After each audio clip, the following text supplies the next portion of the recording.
Good morning, students. From today, we are going to start our chapter 9, that is respiration in plants and animals. Okay, so how do the plants and animals do the process of respiration? Plants और animals में respiration की process किस तरीके से होती है? What are the basic organs that are responsible for the process of respiration in the plants and animals and what kind of respirations are there in the living organisms? All these kind of things we are going to discuss in this chapter. Okay, so basically respiration शब्द का मतलब क्या होता है अगर हम उसको short में डिस्कस करें? So we know that all the living organisms except plants inhale oxygen and exhale carbon dioxide, right? This process is known as respiration, and plants inhale carbon dioxide and exhale oxygen. This process is called as respiration for the plants. So basically oxygen या carbon dioxide में से किसी एक को inhale करना और दूसरी को एक्सहेल करना, इस प्रोसेस को हम क्या बोलेंगे? रेस्पिरेशन. तो प्लांट्स और एनिमल्स सभी में रेस्पिरेशन होता है. कुछ ऑर्गन्स में अलग तरीके से होता है, कुछ लिविंग ऑर्गेनिजम्स में अलग तरीके से होता है. क्या क्या टाइप्स हैं रेस्पिरेशन के, कौन से ऑर्गेनिजम्स में किस तरह से रेस्पिरेशन होता है, all these things we are going to discuss in this chapter. Okay, so अगर हम मेन हेडिंग्स की बात करें तो इस चैप्टर में हम पढ़ने वाले हैं respiration, then respiration in humans, respiration in plants, types of respiration, aerobic respiration and anaerobic respiration. मैंने कहा था टाइप्स, रेस्पिरेशन के भी टाइप्स होते हैं. तो first one is the aerobic and the second one is anaerobic. Then role of blood in respiration, respiration में blood का क्या रोल होता है, this thing we are going to discuss. देन हम बात करेंगे एनिमल्स में रेस्पिरेशन किस तरीके से होता है उसके बारे में. So first of all let us start with the basic introduction of the chapter.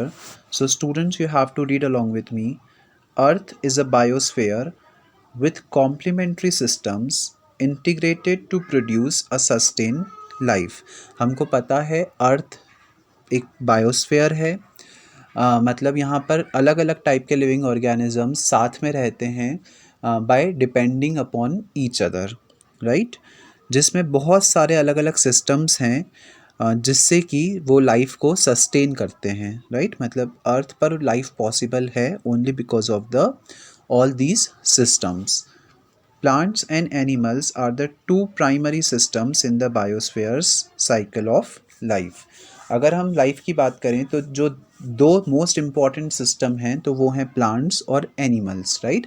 जब भी हम लिविंग ऑर्गेनिजम्स की बात करते हैं तो सबसे पहली चीज़ हमारे दिमाग में आती है वो plants and animals, because plants और एनिमल्स ही हैं जो लिविंग ऑर्गेनिजम्स हैं और वो कहीं ना कहीं बायोस्फीयर से डायरेक्टली रिलेटेड हैं और दोनों एक दूसरे से भी इंटर रिलेटेड हैं.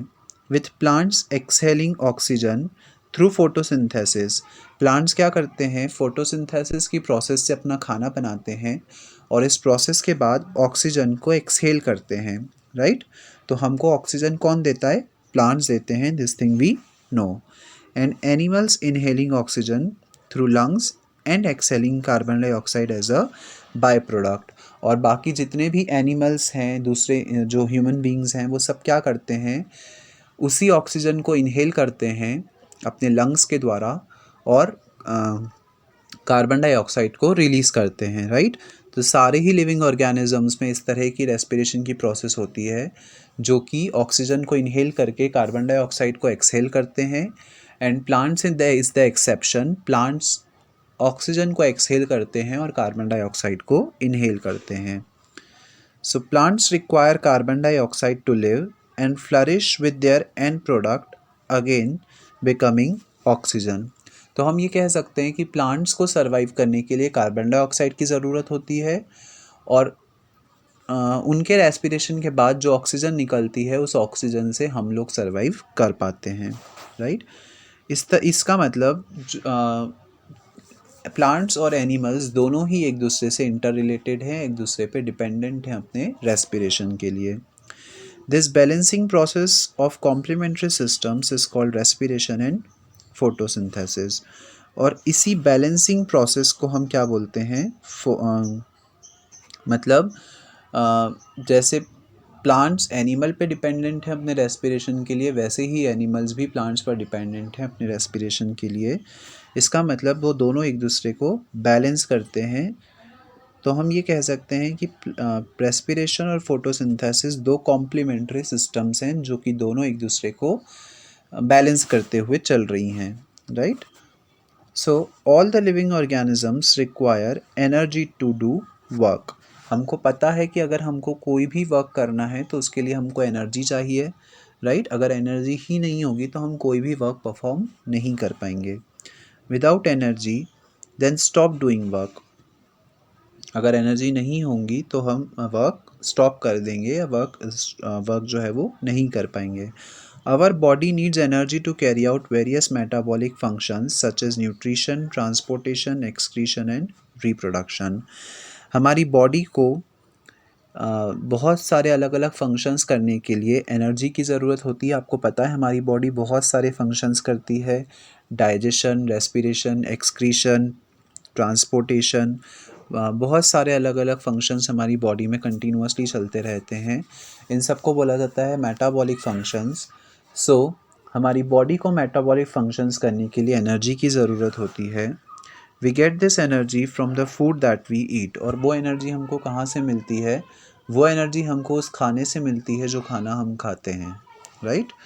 First the food molecules are broken down into simple. पहले जो फूड मॉलिक्यूल्स होते हैं वो सिंपल पार्ट्स में ब्रोक डाउन हो जाते हैं। सिंपल पार्ट्स में ब्रेक डाउन होने के बाद एक सॉल्युबल मॉलिक्यूल्स बना लेते हैं। Then the simple molecules are carried to all the cells. और फिर वो सिंपल मॉलिक्यूल्स सभी सेल्स के पास जाते हैं। In the cells they combine with the oxygen to produce energy.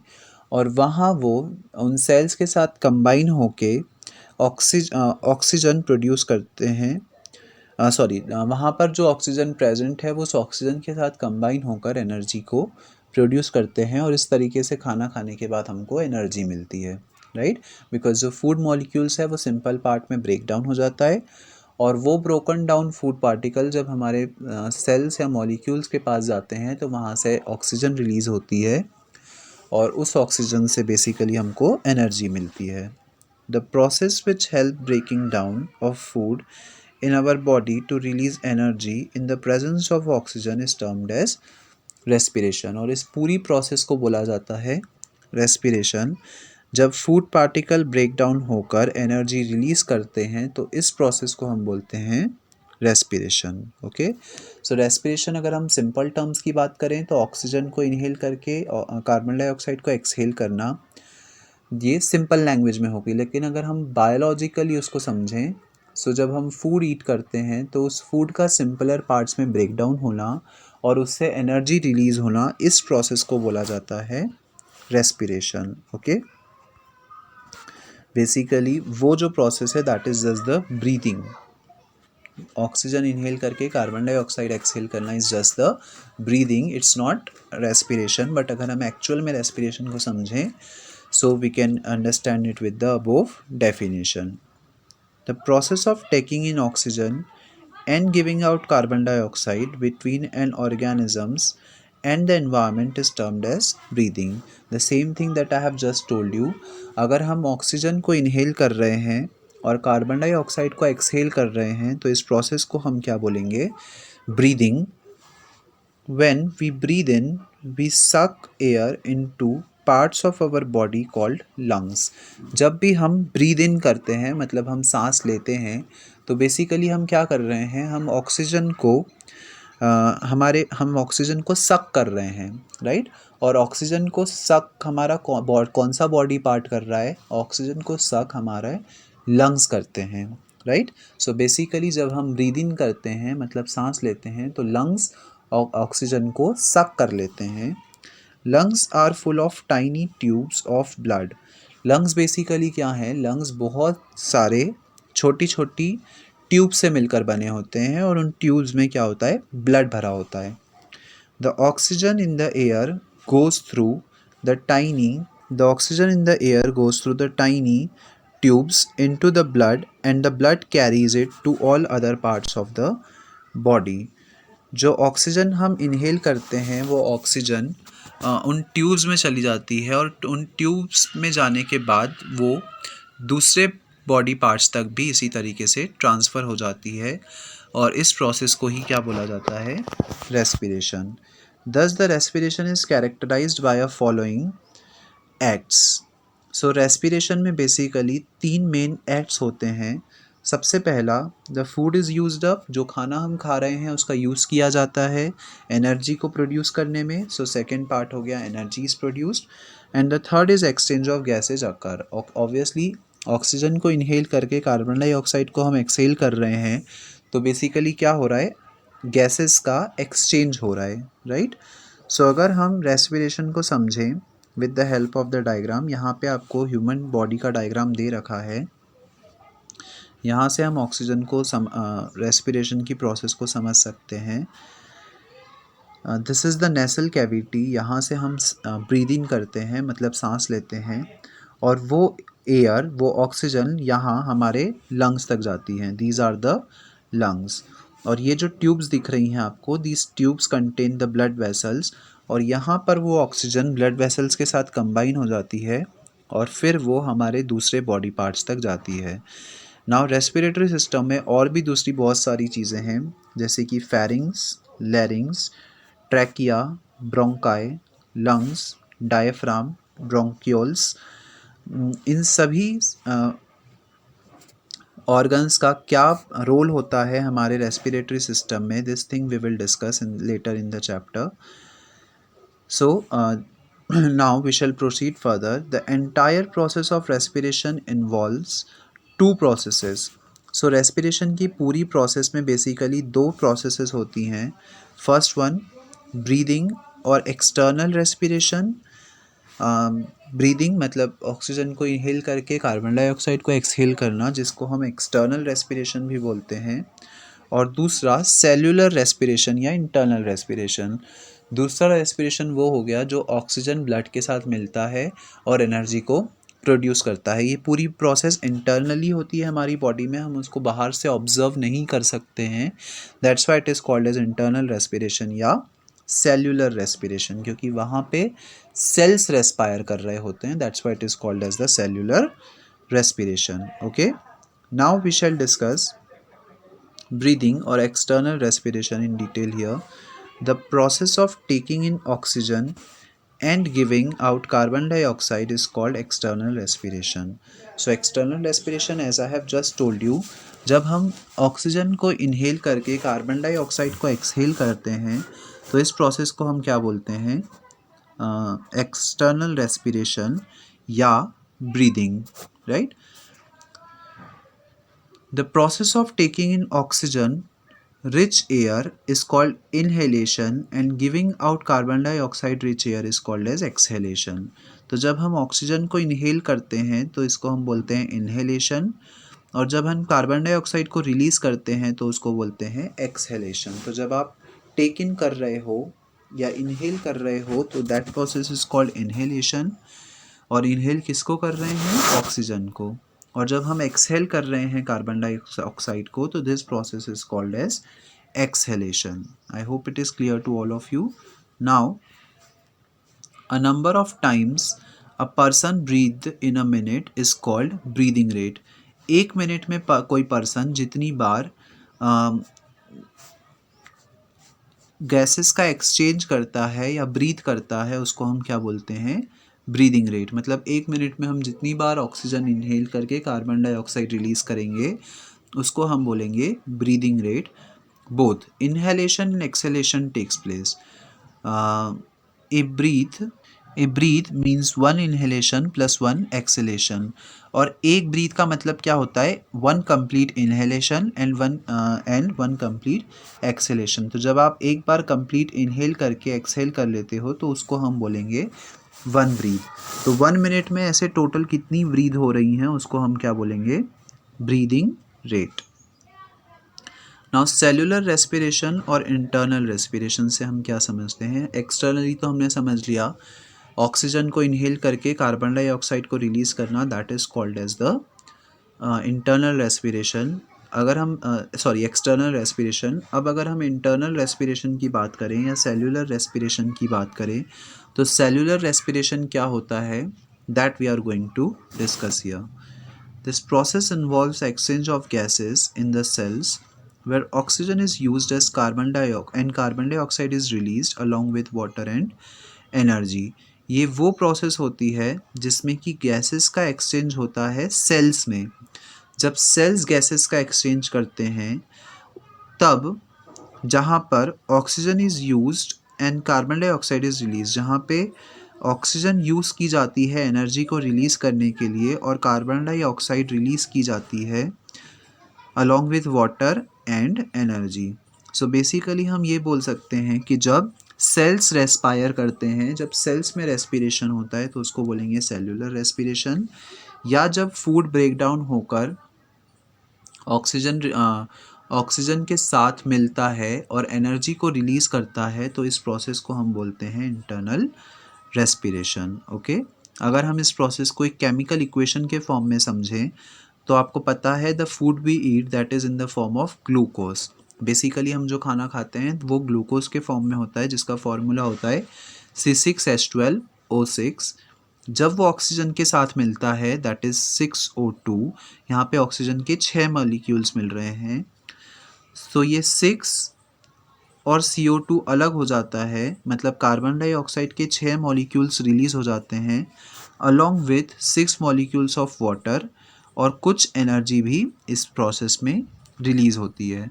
सो इस तरीके से एक रेस्पिरेशन की प्रोसेस कंप्लीट होती है जिसमें कार्बन डाइऑक्साइड, वाटर और एनर्जी रिलीज़ होती है। Okay, now basically there are two types of respiration, okay, as we have discussed in the beginning of the chapter that respiration के भी types होते हैं। so respiration के दो types हैं basically, aerobic और anaerobic। what are the two types of respiration, these we are going to discuss here। the respiration takes place in the presence of oxygen as well as in the absence of oxygen। Now respiration oxygen की presence में भी हो सकता है और oxygen की absence में भी हो सकती है।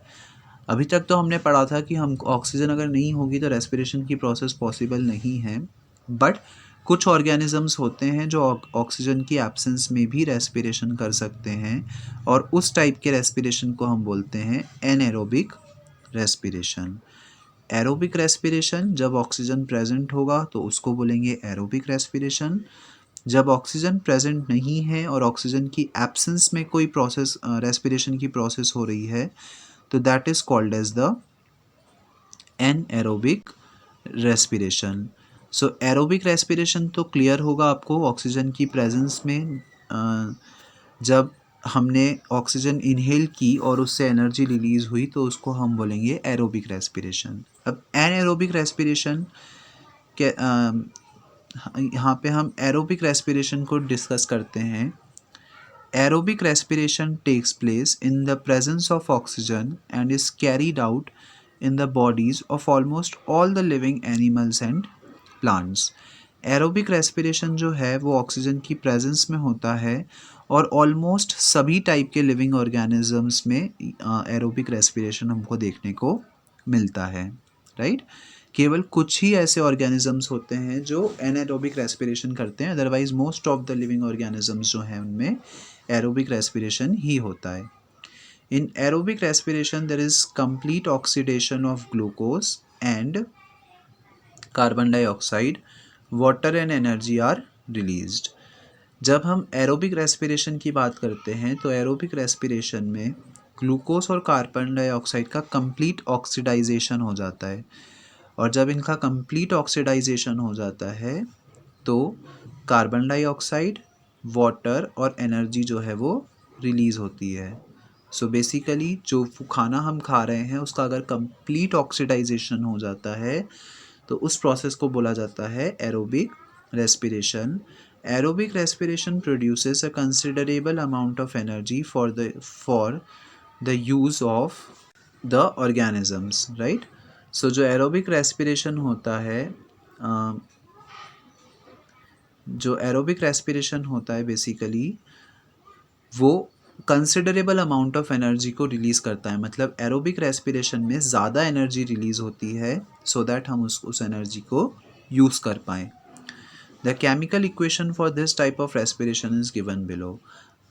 एरोबिक रेस्पिरेशन को अगर हम एक केमिकल इक्वेशन के फॉर्म में रिप्रेजेंट करें सो इस equation can be given as glucose, जो खाना हमने खाया उसमें ग्लूकोज होता है. एरोबिक मतलब ऑब्वियसली ऑक्सीजन की प्रेजेंस में हो रही है, तो यहाँ पे हमने एरो के ऊपर लिख दिया ऑक्सीजन. तो इस प्रोसेस में क्या हो रहा है, कार्बन डाइऑक्साइड, वाटर और एनर्जी रिलीज हो रही है, मतलब ऑक्सीजन का कंप्लीट ग्लूकोज का कंप्लीट ऑक्सीडाइजेशन हो रहा है और कार्बन डाइऑक्साइड, वाटर और एनर्जी रिलीज हो रहे हैं. तो ऐसी प्रोसेस को बोला जाता है aerobic respiration. Okay, I hope it is clear to all of you.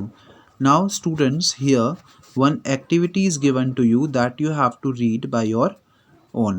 Okay, so today students we have seen that what do we mean by respiration and uh, how uh, how many types of respiration are there. So basically there are the two types of respirations that we have seen. Then respiration के types भी हमने discuss किए कि external respiration क्या होता है और internal respiration क्या होता है, right. Now in our next class we are going to study the further topics. That's all for today's class students. Thank you.